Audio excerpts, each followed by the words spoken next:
Hello, and welcome to .edu, the public policy podcast from the American Council on Education. Mushtaq Kunja here from frigid, single digit.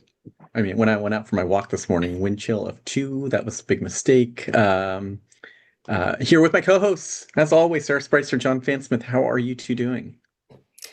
Well, happy to do this podcast and talk to somebody from the outside world. We've been stuck in our house since last week when we all had the flu and now the snowstorm. So that's been a lot of fun. Yeah, I'm here in my fortress of solitude, otherwise known as the basement of our house, where, so my wife pointed out there's some strong pandemic vibes going on right now with like Mhm. two kids tele-schooling, asynchronous learning, and my wife and I trying to find different places to work in the house where we can't hear the other one in the background. So it's cool. It's good times. Get to walk my dog over sheets of ice. Everything's fun here, much talk. I sort of love snow days. I don't know, but I mean, the kids, ours aren't. We're on day two though, Mushtaq. Like we're on day two for our listeners, okay? And I think we're gonna have a day three Hmm. with another snowstorm coming. Oh, John's shaking his head no. I don't know. It's getting better around here. It seems not so bad. I think we might have like delays tomorrow. That's my guess. Okay. Yeah, I think so too. And our friends down in Tennessee, including our friend Sarah Gast, is dealing with no power and a much, much worse situation. So we should be thankful, Sarah Spreitzer. Friends, we are coming to you on Tuesday, January 27th, second day of no school for and the kids at home for Sarah and John and me, I suppose too. Um, we've got a wonderful show today. We are going to be talking with the president of COE, Kimberly Jones, in a little bit. And before that, just a couple of quick reminders up top. First, our ACE annual meeting, the ACE Experience, is just a month away. So if you haven't already, please register. Program just has a really fun, strong lineup of speakers. So please register if you have the ability.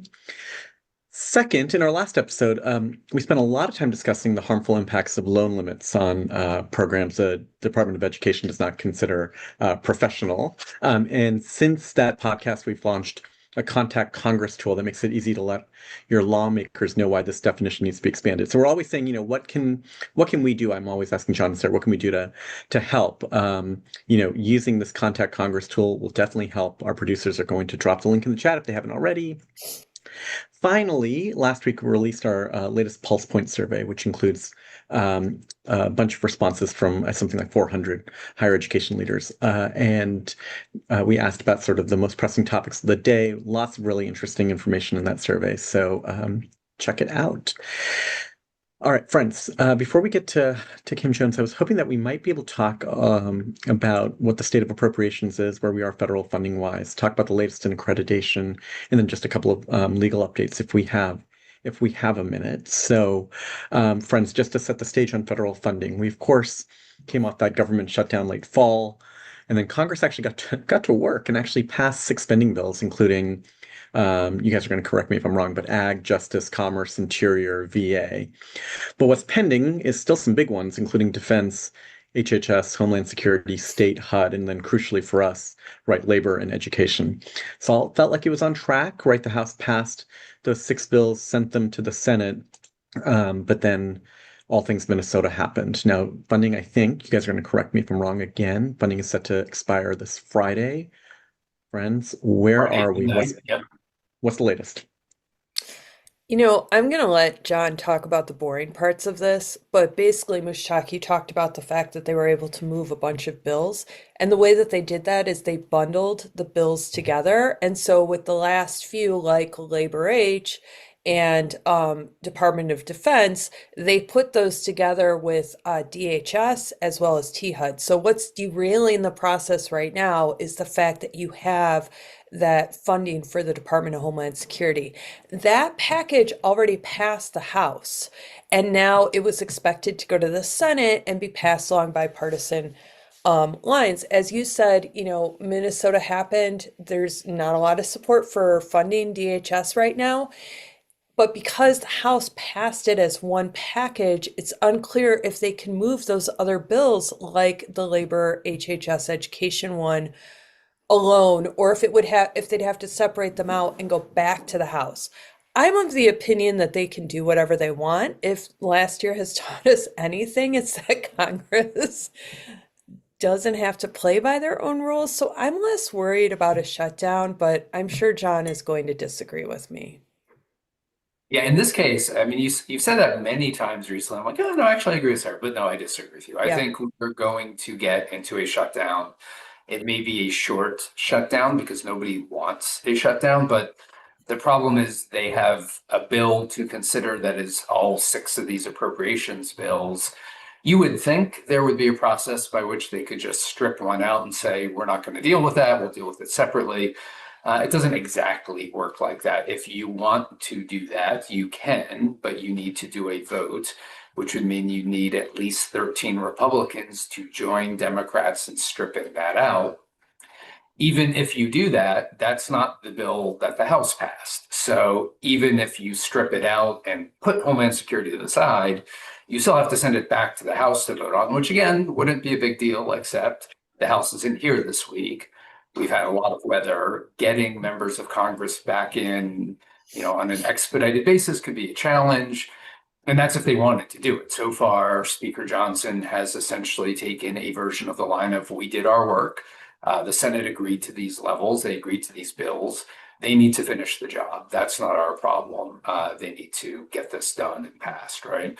And I think you can already see some of the political positioning, which would be if Democrats refuse to pass these remaining six appropriations bills as they're currently structured, well, we'll blame them for a shutdown. Democrats, of course, very clear that they do not want to let Homeland Security funding go forward without changes, especially in the policy around oversight of deployments of ICE, how ICE actions are investigated, who's responsible for those investigations. So far, a lot of concerns. I'm not going to get into all the Minnesota stuff, but um, it is a real substantive disagreement about how to deal with that agency at this point, which is really strongly driven by popular opinion in this case.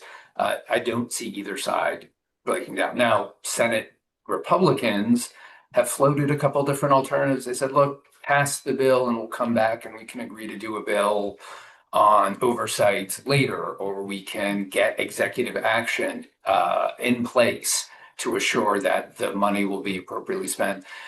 It doesn't seem especially likely that Democrats would agree to that without something in hand, especially after what happened with the last shutdown, where the moderate Dems conceded and a lot of position longest shutdown history, a lot of backlash, especially among Democratic base as to how that was resolved. This one seems really hard to envision Democrats accepting anything other than what they've put on the table at this point. Oh, I guess I want to take this question sort of in three parts. One, forget the shutdown part of this. Like, where are we funding wise? What ended up getting funding? What were the levels for education? What are the things that like our folks should know about where that is? And is there any substantive disagreement about education funding levels in the Senate? Second is the politics of the shutdown. Is it going to happen? And it sounds like you two are in different places on that. Sarah says they can do whatever they Well, want. look, John is worried about like the actual yeah, process of getting the process. House and So Senate. boring. He's so boring. Yeah. No, hold on. Let me just say, and then to note, and then third, if this thing does shut down, I just want to make sure that we spend a second helping the audience understand what that might mean for their campuses, especially in light of that funding. So I do want to do 1, 2, and 3, but go ahead, Sarah.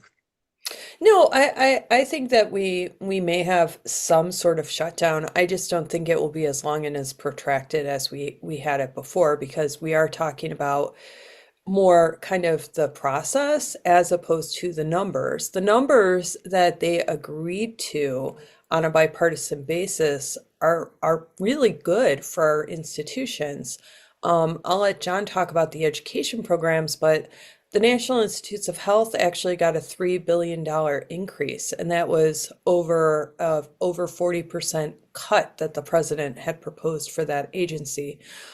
In the State Department, because the SFOPS bill is in there too, they put money in the Fulbright program, which has been another program that saw grant terminations or delays happening.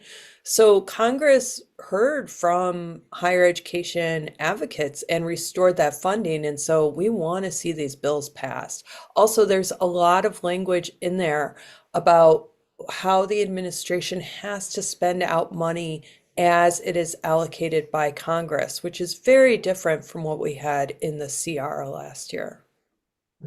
Yeah, I think that's the really frustrating part about this is that we got almost gotten to the finish line with bills that were not just good levels in terms of the education programs, generally level funding, which is not what's needed, obviously, but in this environment is a pretty good outcome. But that language curtailing the administration's authority to do things, which really, be abundantly clear, these are passing in strong. We talked about this last time. Passing in strong overall numbers is a Republican congressional rebuke of what the administration has done on spending. Of course, Democrats would support these things, but the strong support among Republicans in Congress is a pretty meaningful statement, and obviously lots of reasons why, and certainly understandable reasons why we're hitting this wall now. But we were close to having something I think we could feel pretty good about when there was a lot of uncertainty facing it. Now, in terms of what a shutdown might mean for campuses, if Sarah and I see, Sarah, we're together on this, see a short shutdown, the impact will be pretty nominal. This is the sort of thing where, they work it out into next week. They might even give themselves a CR on these 6 remaining bills, a continuing resolution to push a deadline further back to buy themselves more time. Maybe they strip out DHS and do that separately. Maybe they come to an agreement. But, we would be talking a matter of days for almost every aspect of higher education programs, and certainly for a lot of the programs like SNAP and others that we may have students who rely on. You won't see an immediate impact. Usually you start to measure the impact of those programs beginning of the next month or through a specific funding cycle. We're not really in a primary funding cycle for, say, federal financial aid programs. There might be grants that are impacted just because of the timing, but really they would be very few in number, and again, would be picked up in a couple of days. So short term, not a problem. Long term, we begin to wonder. I don't think anyone thinks this will be a long-term shutdown, but it's worth pointing out a second shutdown in 1 year when we've already passed the fiscal deadline. There are people working at lots of agencies funded by those 6 bills, the largest agencies in the federal government, that will have to calibrate, who goes into work, who's essential. I don't think there was a lot of preparation, unlike the last shutdown where everyone saw it coming. This one kind of came by surprise. So a little bit more chaos in here that's already been exceptionally chaotic. Okay, so let's get you two on the record. We'll record our next podcast in a couple of weeks, as we always do. And let's just note, 6 of the bills have sort of passed. So we really are talking about a partial government shutdown, though they are enormous parts of the government. Are we going to be fully funded? Are we going to be in a partial shutdown or not? I think for a week. I think given the weather, the fact that they are going to have to change the packages, and likely put DHS on the back burner. I say we get maybe a CR or shutdown for a week. It's also interesting that the White House doesn't seem too bothered, right? That's how they were with the first shutdown. This really is, they're kind of leaving it up to Congress to figure it out. And often if they were engaged, that could cause more delays. And I think the fact that they haven't said anything allows Congress to work out some sort of solution. Yeah, I think the politics of this are fascinating. We talked about it for a long time. I don't think we'll have a long shutdown. I think we'll have funding for 5 of those 6 bills, definitely, by the time we record again. I do think there's the possibility of a CR for Homeland Security. there's what Democrats would want in place. Uh, they might get a lot of Republican support for, but as part of a bigger package, if it becomes a standalone issue where they're fighting over Homeland Security funding, the politics get more complicated, especially for the administration, right? This is the administration's signature domestic policy effort. And even as the president has sort of recalibrated the way he's approaching this publicly, they're not going to want checks on their authority. They're not going to want Congress boxing them in on what is, you know, I think politically, certainly to their detriment, but they don't see it that way, especially among the base. So they may fight over DHS funding in a way they wouldn't over a package of bills. So I think there's some more uncertainty around DHS funding. But, you know, for what institutions care about most, I think this will be resolved pretty quickly. Good. And I think you're both wrong. I think we're in it for a while, but you Oh, guys can. interesting, Chuck. I'll be guest next time. One of you two can host this thing. Okay. All All right, right. friends. Let's talk accreditation, if that's okay. You know, one of the things that's sort of interesting is I think it's been clear that the administration, really from the beginning, has been thinking about accreditation as a significant lever for some of the institutional change that they would like to see. And they spent a little less time. They did a lot of sort of bloviating, a lot. That might be too strong a word. A lot of signaling that this was going to be a big thing, but hadn't done very much yet. But it seems like we have some significant moves in accreditation, including the announcement of a new negotiated rulemaking around accreditation reforms that was announced, I think, yesterday on Monday. So, John, Sarah, where are we as it relates to sort of changes in the accreditation landscape? Well, I think you're right, Mishak. I think that they've finally started to move on accreditation. And for those of you that don't remember, accreditation was actually talked about on the campaign trail, which Hmm. is crazy, right? Like that this like very kind of wonky issue within higher education was actually discussed by President Trump on the campaign trail.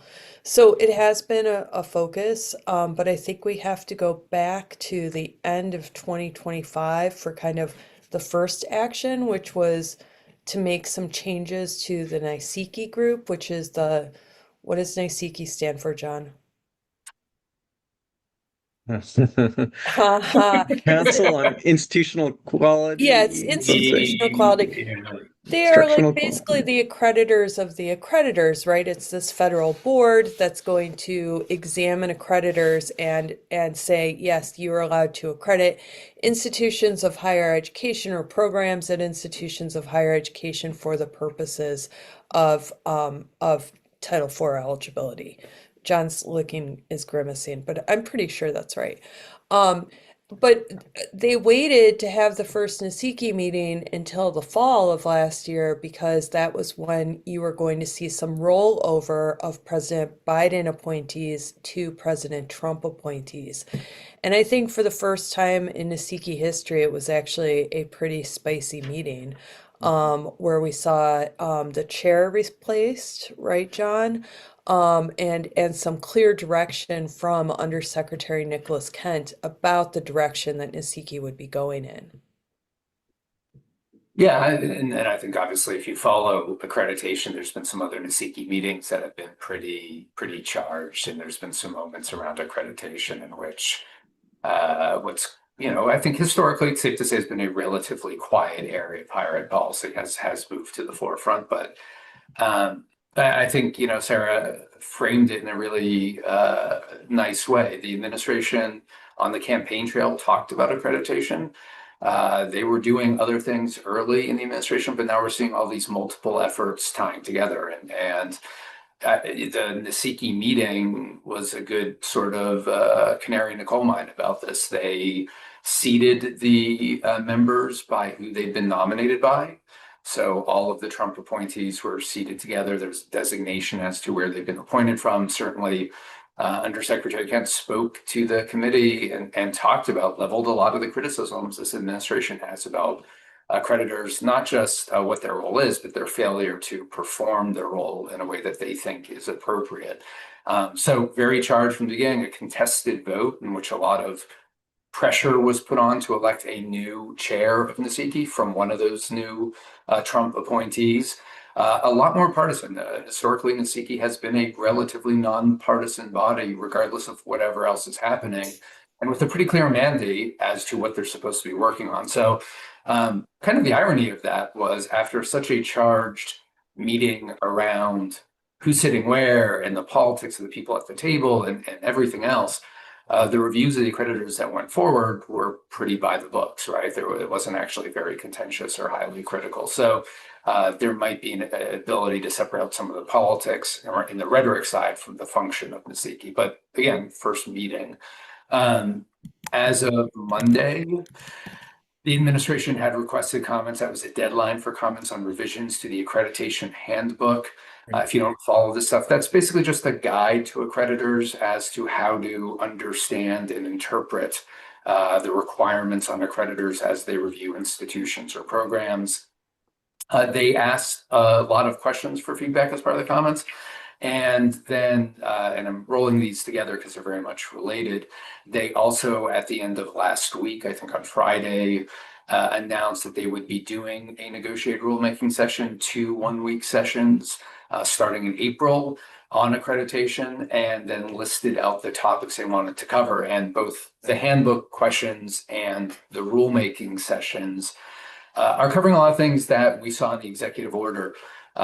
Intellectual diversity on college campuses, opening up accreditation to new accreditors so as to promote competition and innovation. I'm mostly quoting what they're saying here. Looking at focusing accreditors' review of programs and institutions on student outcome measures specifically and weighting less some of the things that accreditors are required to do by law when reviewing campuses or programs.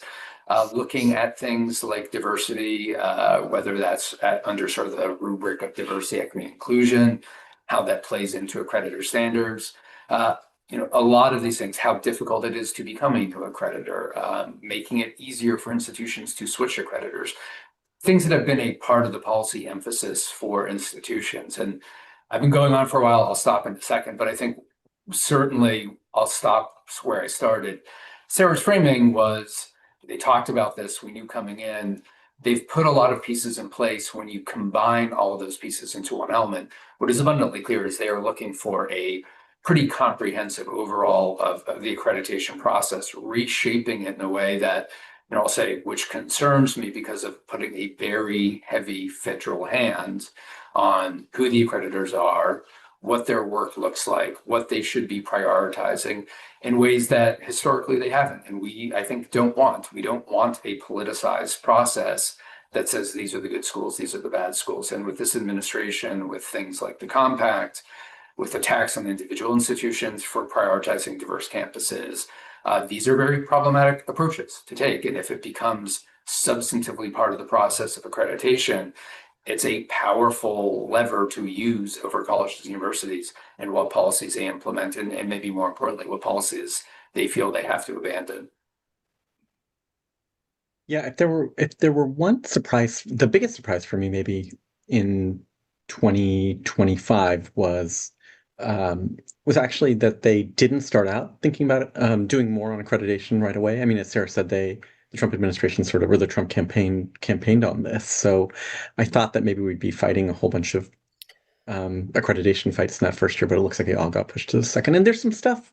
I mean, some of these, and John, Sarah, please correct me if you guys have sort of a disagreement about this, but I mean, there are approaches that we can support, I think. I think an increased focus on student outcomes, that seems right. I mean, we should have some agreements about what the right sort of data measures are, but I think that's good. There's some undoubtedly, there are things that could be streamlined. It's just the little bit of the heavy hand of the federal government, I think, is what we might be worried about. So looking forward to engaging with the Trump administration and the negotiators about this, I think. Go ahead, Sarah.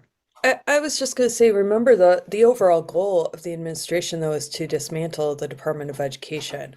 So they're walking a balance of how much do you use these tools that you're eventually hoping to transfer to, say, another government agency or to, sunset. So I think part of why they didn't move as quickly is because, it took them a while to get the undersecretary in place. And again, their focus really is more on the hollowing out of the Department of Education rather than strengthening rules, I think.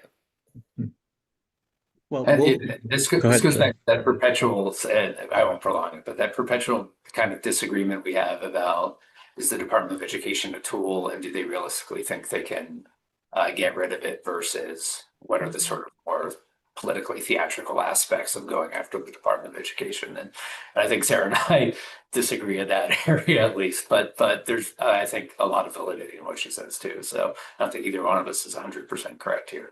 Oh, thanks, John. That was kind of agreeing with me. Yeah, I mean Um, that's as nice as I'm gonna get. I'm going to leave this aside. I'm going to turn us to a question from the chat that I don't think I prepared you all to answer, but I think a few days ago, end of last week, the Trump administration um, put out a memo, or at least OMB put out a memo, and I think the president himself sort of threatened to cut off all funding, federal funding, to states that have sanctuary policies, and he said both cities within the states and then maybe just states that have municipalities that have sanctuary policies vis-a-vis undocumented immigrants. John, sir, what do we know, if anything? Is this a thing? How worried should we be? What will this mean?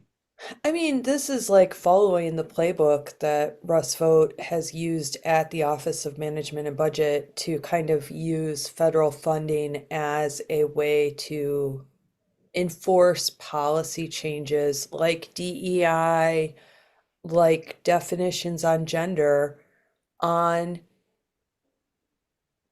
places, organizations, individuals that accept federal funding. So this is very similar to what's been done previously. I think he's talking about funding going though to states and localities, and obviously this is a lot of the blue states, and I think it's setting up, as a lot of the things have been moving towards this setting up this state versus the federal government and how much say does the federal government? I'm not a lawyer, Mushtaq, so sanctuary cities have to do, with whether or not you're going to actively work with federal agents, I think, around immigration. I would guess that governors and mayors would review those policies fairly well to understand where they might cross over with federal obligations. But I'm not surprised OMB is trying this. Yeah, so I would say I'm not, famous words bite me later, but I'm not tremendously worried about this. I think it does follow a playbook we've seen, but we've also saw at the beginning of the shutdown, the administration canceled already approved funding to New York for a transit project, to Colorado for a water project, really kind of seeking to punish blue states for the shutdown and make the pain felt in blue states of not continuing funding. And in those cases, I cited those two cases in particular, the number of them, but in New York, a court quickly overturned that effort. And in Colorado, we saw one of the rare vetoes of the administration where Republicans and Democrats united to restore the funding in Colorado, which had been withheld on political basis. So I don't think, I mean, I'll defer to you, Mushak. I don't think it's legal to do this. You can't simply characterize a state or a city as a sanctuary city and not have some clear definition as how that's actually in violation both of existing law and the 10th Amendment, in terms of what the state's policies are. But even if you could, I don't think that's the basis for suspending funding, especially funding when they talked about it was programmatic formula-based funding for things like TAMF and SNAP and other benefits to individuals who qualify as residents of that state. So it's going to the state for distribution, but it's not a state funding program. So lots of problems with their approach. Just seems sort of a spiteful political maneuver. Yeah, I agree with that. It's patently illegal. I mean, you can't condition federal funding for unrelated matters on some priority that may or may not be illegal for the states to engage in. And I mean, famous last words, but I would think that this is going to be enjoined, even in a world where there are fewer nationwide injunctions. I mean, this is the sort of thing where a lot of lawsuits would fly immediately and we would have temporary restraining orders. So I want to move us just because I want to ask about one last thing, but like I don't think this is not that we shouldn't worry because we should worry about everything, but I wouldn't worry too much about this, at least at this moment. Um, One other thing that sort of jumped out that happened over the last week is the department, or I guess the White House, sort of backed down a little bit. So the administration decided to drop its appeal of that federal court ruling related to the DEI guidance that came out way back, I think back in February, one of the original things that the department issued around well, actually, let me ask you, John, Sarah, what was the original guidance and what did the Trump administration do?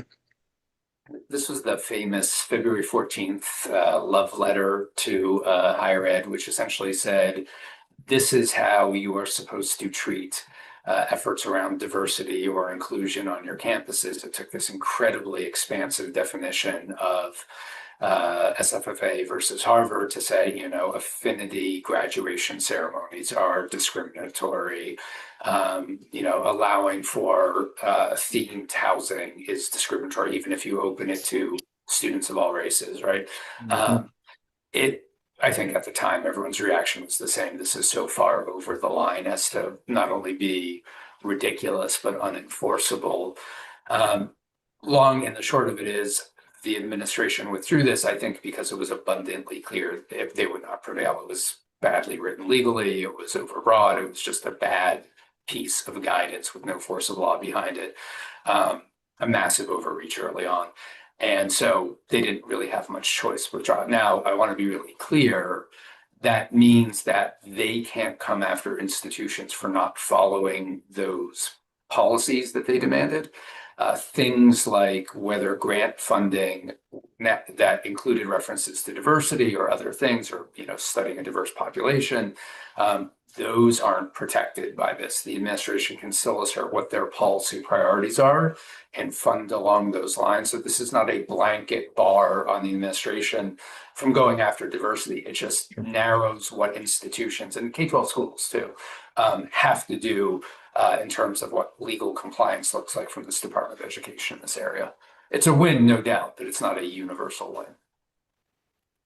Well, I'll take the win. We'll take the win, I think, at least a partial win here, because I think it's really helpful for it's good to be able to see that the legal system and the political pressure and sort of the reality of the situation about how diversity, equity, inclusion sort of plays out on college campuses. It's not exactly maybe what the Trump administration thought they were doing. But I'm going to pause us and move us to our guest, Kimberly Jones, the president and CEO of the Council for Opportunity in Education.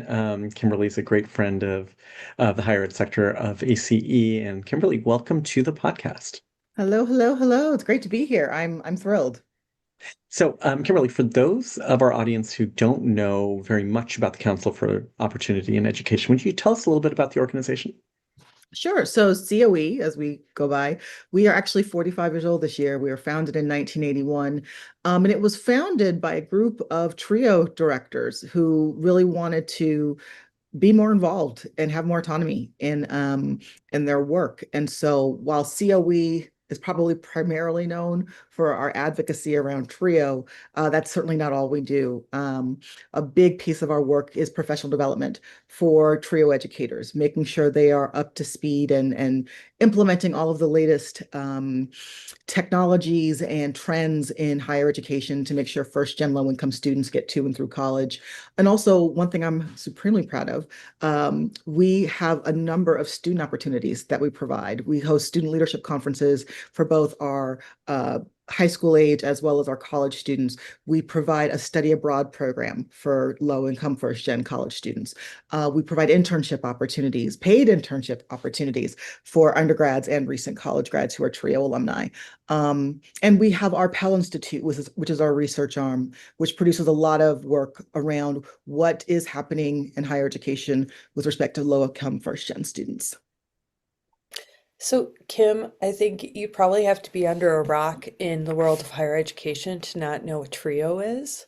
But I mean, I've advocated for TRIO throughout the years, but even I thought TRIO stood for something like it was TRIO. Can you give us like a 101? What do you mean when you say TRIO? What are the programs that we're talking about, and what do they do on our campuses? Sure. And yeah, it took me a long time. I was like, so what is it? Is it an acronym? And I've seen people use it, turning roadblocks into opportunities. But no, the name TRIO actually emerges from the fact that by the time we had the 1968 reauthorization, there were three programs. Mm. And the name was formally changed to the Federal TRIO programs in 1992.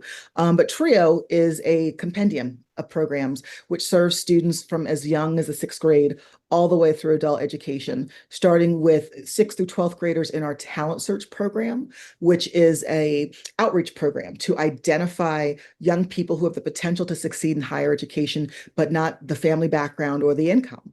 At the high school level, most people know this program. It's called Upward Bound.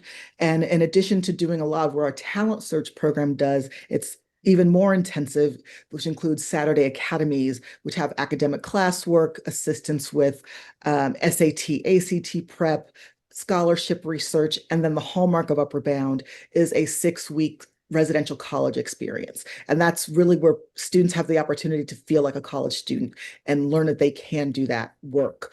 Similar to Upward Bound is Upward Bound Math Science, same model, but it targets students who are interested in going into STEM fields and preparing them for that as undergraduates. Once a student is in college, we have our Student Support Services program. It is the only national undergraduate retention and completion program. Again, low income first gen, as well as some special programming for students with disabilities, students who are military veterans, students who want to go into certain disciplines like nursing or teaching. Also for our undergraduates is the Ronald E. McNair Post-Baccalaureate Achievement Program. That's for undergraduates who want to go on to doctoral study and ensuring that they have the research opportunities, the faculty mentoring, the research experience. So once they get to graduate school, they are ready to go and to become scholars. And for our adult learners, we have educational opportunity centers. Those are places, sometimes you only see a client once or twice, but that's for people who might have dropped out or stopped out of the education pipeline, who want to go back to school. Everything from how do I take the GED to how do I apply for financial aid? How do I make sure my old credits get transferred? So that's a program for adult learners to get them back into the education pipeline. And then finally, we have Veterans Upward Bound, which serves returning servicemen and women, people who left the education pipeline to go onto the service, and now they want to go onto higher education, but need to be reoriented to the academic environment. And so that's a pre-collegiate program that, again, helps people get back up to speed in terms of their academic skills, testing levels, and things like that. That is. So Kim, it is a impressive list of things the TRIO programs are doing. And a lot of love for you in the chat, by the way, including references to Kimberly is a hero. Love you, Kim. I'll say for those of us who have worked with you here in DC, it's been a long time working with you. We certainly share and echo those sentiments. But one of the things that's also popping up in the chat is one of the reasons you are so appreciated is it's been kind of a tough year for TRIO, right? It's been a tough year in a lot of areas. But can you talk a little bit about this administration has come in? There's been some targeted attacks on TRIO. It's followed some of the patterns we've seen more broadly. Some of it seems very specific to the TRIO programs. How are things going? What is the pattern here? What have been the ups, the downs? What are you seeing? Sure. So we weren't entirely surprised at the top of the administration when a proposal was put forward to zero out the programs. During the last Trump administration, there was also an attempt to eliminate TRIO, or certainly to shrink it sizably. And so we weren't entirely surprised. I think what took us most by surprise as a community, and as you mentioned, this was also happening in other federal grant spaces, was the significant interruption of administration of the program. So grants being issued, not just late, but instead of getting your notification that the next year of grant funding was available, you got what's called a no-cost extension, which means you can still operate, but you have no money. We saw for the first time ever the cancellation of TRIO grants. About 120 grants were just canceled without a meaningful opportunity to get that reversed. And so for that reason, we did go to federal court, and we were granted a preliminary injunction around that. So definitely, and then with everybody else in the education arena, fighting for your appropriations. I was really gratified and grateful and just honored to see the level of support we received from the Congress and on both sides of the aisle, on both sides of the Capitol, because the members know that TRIO works, as they say. And they were both on both sides of the chamber and both sides of the aisle, very adamant that TRIO was something they wanted to see maintained. Really, just on that point, I mean, one of the things that has always struck me about TRIO is the bipartisan support. Um, what do you think happened here? Why did the Trump administration go after these programs that, impact so many students and, tend to be pretty popular, I think, among at least practitioners? Well, again, it was something that we weren't surprised about because of past experience with the administration. And it said in there, it wasn't even a budget proposal. I think it was like almost a skinny proposal they put forward to Congress. Some of the talking points were that, TRIO was peddling woke ideology, that it's no longer necessary because the same barriers don't exist for low-income students to go to college, or the idea that it should be up to the schools to take responsibility for providing these services and not the federal government. And so that's the rationale that was provided. But I think if we look at the data, we know that even though there's been improvement, low-income students are still far outpaced by their middle and upper income peers in terms of college enrollment, college retention, and college graduation. And then we don't subscribe to any ideology in TRIO. We are teaching just academics. And so even within our law and our regulations, it's clear we're doing foreign language, English composition, math and science. So there's nothing particularly woke about what we do. TRIO programs look like the communities they're in. And so if you ever come to one of our national meetings, you will be struck by and I know this is a bad word, but the diversity of the crowd. And when I say diversity, I mean literally everybody from every type of community is represented. Within TRIO, the actually largest demographic of students served are Caucasian, followed very closely by African American, and then Hispanic, and then other groups, Asian American, Native American, et cetera. So we look like the whole country, and we are in every state. We're in many territories. We are every place the American flag flies. So, And Kim, oh, sorry, John. When you were describing the TRIO programs, it sounds like it follows the student, right, from middle school when they might start considering college all the way through, or provides those kind of support services for students, first generation or others that may need it. What did that mean to see grant terminations then? Was the bridge suddenly like made uneven? Were students losing services that they were expecting at a certain place in their education? Like how are schools responding? Sure. So just to be clear, a student doesn't necessarily go from one program to the other. It depends on whether the school that they're particularly attending has the program. I will say one fabulous example of a TRIO alum is Congresswoman Nikema Williams. She was in every TRIO program that she was eligible for, from Talent Search to Upward Bound to Student Support Services to Ronald D. McNair. So she truly followed the pipeline. But it really was devastating to see programs stop. And for the first time ever, you saw the postings on social media and elsewhere. Our offices are, due to a grant being canceled by the federal government, our offices are closing. And it was devastating to the students, to the institutions. There was one institution I can think of that, because they got their grant cancellation maybe 2 days before the program was supposed to start, they they honored their commitment to serve students over the summer, but since that time has had to fold its operations. And so from time to time, we even get students who call our office to ask for guidance and for help, because in some communities, Trio is the only game in town. So it's been quite devastating for our community. And I want to maybe ask a little bit about the flip side of Mushtaq's question. As somebody who had the privilege of sitting on a panel at one of your national meetings, and I think there was 1,100 truly diverse and all meanings of the term, in the best possible sense of the term, people in the audience. Um, you know, clearly you're a very motivational leader, and a lot of that is coming out to see you. Clearly, there's a lot of investment in the work, but uh, Tom Cole, House Republican chairman of the Appropriations Commission, close ally of President Trump in many ways, when he announced the labor age budget with TRIO funding level funded, when the president's asking for the complete elimination, he singled out TRIO as one of the areas that he was most proud to fund. And so I guess as somebody who spends a lot of time thinking about how do you influence members of Congress, right?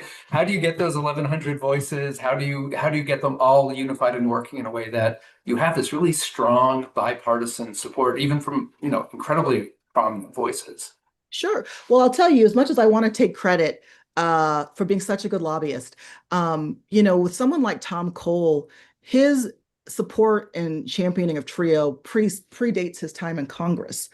He's talked about it publicly when he was an academic at the University of Oklahoma. He actually had TRIO students in his class and was able to see firsthand the difference it made for them and their experiences. Another example, I'm going to do a little bit of storytelling here.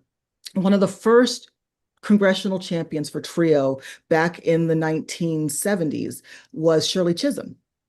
And we all know she was the first Black woman to serve in the US Congress.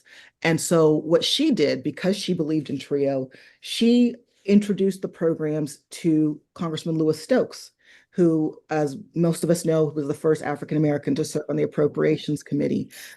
He was a Democrat from Ohio.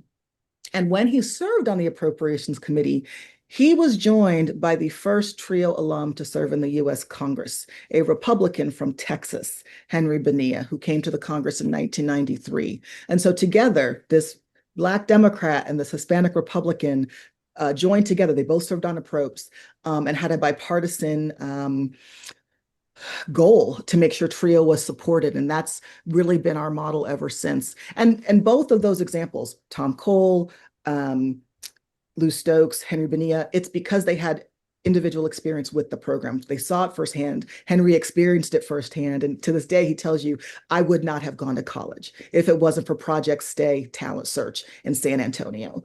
And so the impact that it has on people's lives is what causes them to be such fierce advocates and to stay involved. I was actually at a community service event on Martin Luther King Jr. Day, and I was at this event just chit-chatting with other ladies about what we do professionally.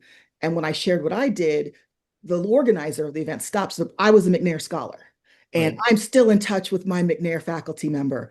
And she graduated, 10, 15 years ago.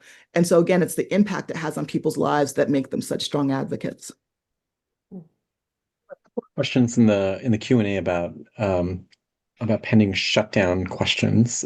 First, there's a brand new TRIO director who is wondering how they might be able to keep track of sort of what's happening with the shutdown and what happens with this individual's role.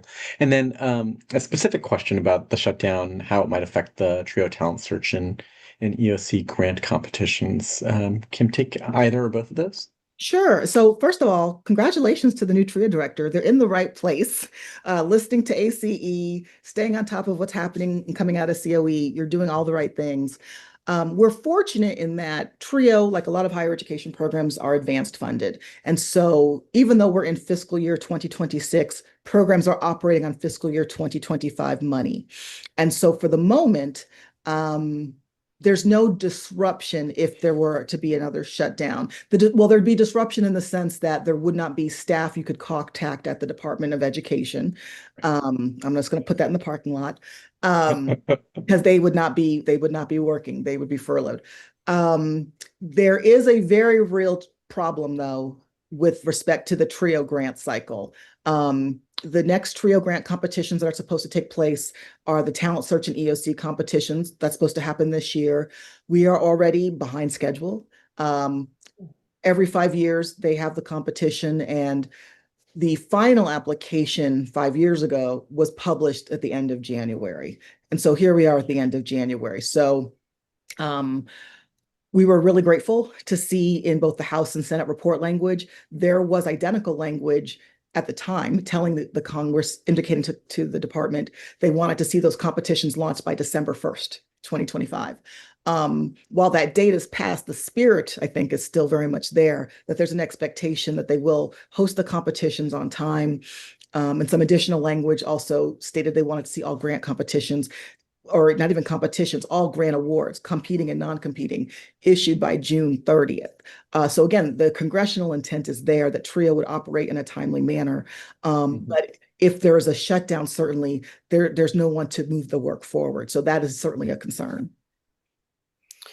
You know, Kim, given all the changes within the Department of Education and the interagency agreements where they're moving like higher education programs over the Department of Labor, if you do see a labor H bill pass with level funding for TRIO, do you think it all goes back to kind of quote unquote normal, that they just run the grant competitions? Like what do you, can you just like look in your crystal ball and what do you think happens? I mean, you've had this enormous response, bipartisan response saying not TRIO, right?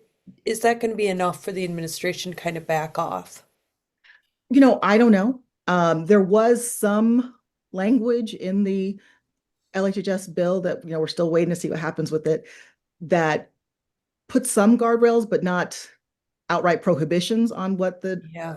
agencies will do. And so I'm not certain. I will say, in talking to colleagues who are in the career tech ed space, because they've already had their programs moved over to labor, it really was just a reshuffling of deck chairs in a sense, picking people up from one agency and plopping them into another. We're trying to gather as much information as we can, and trying to keep our community focused, that regardless of where we're housed, the most important thing is to make sure that the programs are administered properly and that the students get the services they need. I think that And I, is one of the hardest things for people on campus is with all this uncertainty, remaining flexible and committed to doing your job. It's really, really difficult. Yes. And I worry about just the health of all those people that support folks on our campuses. Oh, yeah. I think there's definitely been a lot of uncertainty, a lot of anxiety and fear.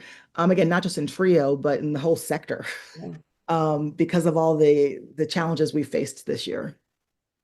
yeah, and related to that, because I think part of this, and we've heard different reports that with the RIFs, with the early retirements and the reduction in staffing, even more so maybe than these sort of interagency agreements, that there just aren't the people, and I've heard this specific to TRIO, with programmatic expertise, who are the people who, career apolitical, were just sort of experts in administrating the program, that a lot of those people just aren't there anymore. Have you heard from your members just the kind of procedural issues of working with the department, even aside from all the other grant cycle things? We've seen that in the financial aid space in a number of places. So curious if that's true in TRIO as well. You know what's interesting? I've heard concerns about it, but I haven't necessarily heard people actually having problems that were outside of the ordinary, if that makes sense. So there's a lot of concern, but I don't necessarily, if you talk to another member of my team who's more in touch with our community, they might tell you something entirely different. So I've heard concerns, but I've not necessarily heard an overwhelming amount of dust up because of things being gummed up. But again, that could be, sometimes they don't tell you stuff from the president. So that's my understanding. Yeah. Sometimes they don't tell you stuff when you're vice president too, Kim. So Yeah. that makes it feel better. Well, it's good. I mean, regardless whether it's in education or it's in labor, I mean, we really just want these programs to be able to work. And if they're working well, that's excellent. Now, it looks like TRIO will be hopefully level funded going forward. Is that sort of your expectation, Kimberly, and if there were places where you wanted to push for more or better, I mean, where might you do that? Oh, sure, you always want more. No, so we have every expectation that once the final appropriations is passed, we will be level funded. And I think, John, you mentioned this earlier. In this climate, I think we recognize politically that's a win. The challenge is that the same dollar today does not buy what it bought last year or the year before. And so it definitely puts a constraint on programs as far as what they're able to do in terms of student services. Sometimes they're having to cut out college visits because they just don't have the resources to do that in the year with last year's money.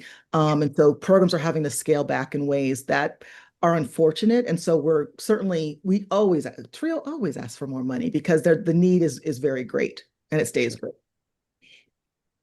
I think Well, that's one of those things where it's sort of hard to explain to people, but there is inflation, there is growing need, and level funding is still a great outcome when there's a real threat. But how many more programs could you stand up? How many more students could you serve if you had the additional resources we know you need? So keep fighting the good fight. I would just ask too, I think we're getting towards the end. I see some people are dropping, but if there are people out there who want to help, I've seen some suggestions in the chat about ways you can advocate on behalf of TRIO. And I don't mean just with the federal government, within your institution, with other things. What would you suggest? Where should people go look? What should they be reading? What should they be doing? Oh, that's a great question. Well, definitely please follow us, coenet.org, and we're on all the socials. I think we're even on TikTok. We try to keep the community really informed about what's going on. And especially tap into, I think the best untapped resource we have is our 6 million college graduates that we've created through TRIO. It's only been in the last 20 years, I'd say, that we've done such a good job of really branding TRIO. So students understand it's not just one program at one school, but you're part of a national movement. And so helping students understand that especially not for so much for advocacy purposes, but it's important to me that when that kid graduates from 8th grade and goes to high school, that they know to look for the TRIO program. And the same thing when they get to college. And even out in the workforce, I've often said and had it said to me, when you're you're first gen for life. And so even as you're moving into your professional career, you're probably the first one in your family who wears a suit and tie to work every day, who purchases a home, all of those sorts of things.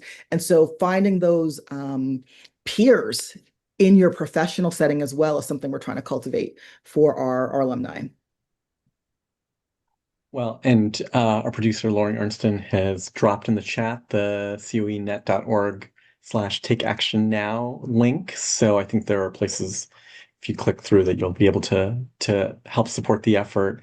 Kimberly Jones, it's such a pleasure having you on. Don't Thank be you. We're gonna have to have you on again. I mean, given Oh, yeah. I mean, you don't know this, or maybe you do. I mean, the number of questions we get every podcast about TRIO, about the effects of the administration's efforts, on sort of constraining what TRIO is. I mean, it comes every time. So thank you so much for all the work that you do. Thank you for being on. And well, we look forward to having you on sometime Thank you, again guys. soon. No, I wanted to jump in the first. Oh, we were talking about the appropriations. I wanted to jump in so bad. So no, I'd Well, love to do Kimberly, that. you've got a minute. Give us your thoughts on the Yeah. appropriations. What's happening?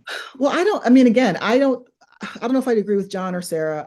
Or actually, Oh, Mustafa, I think I might agree with you. We might be digging Ah, in. I hope really? not. I you're hope changing Wow. my own opinion now.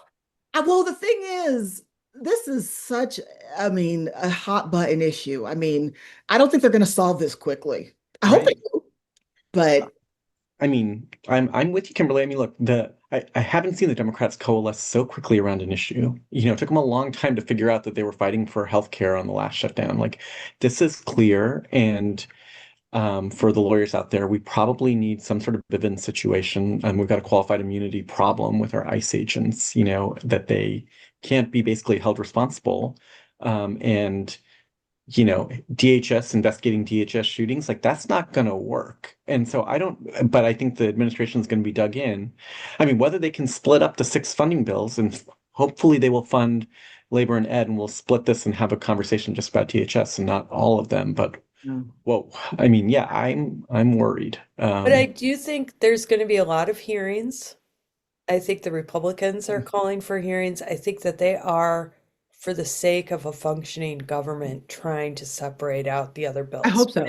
I Ooh. think I think you and Kim could be totally right. We could be in for another long No, shutdown. shutdowns are ugly. Nobody, and I think, and I don't know this. I feel like I read somewhere that a senior Democratic appropriator said the problem is even if we shut down the agency, they still have all this money because of the big beautiful bill. Yeah. Yes. Not as if it fixes things. Yeah. So it's a problem of optics as well as just a practical problem of Sure. getting fixes in that provide more accountability. Well, Yeah. friends, we will be together again in a couple of weeks. We will see where we are. And again, thank you, Kim, for all that you do, and thank you for being on the podcast. And thanks to all of you who listened in and are listening later or are watching now. And we'll see you in a couple of weeks. Thanks, everybody. Stay safe. Bye. Bye.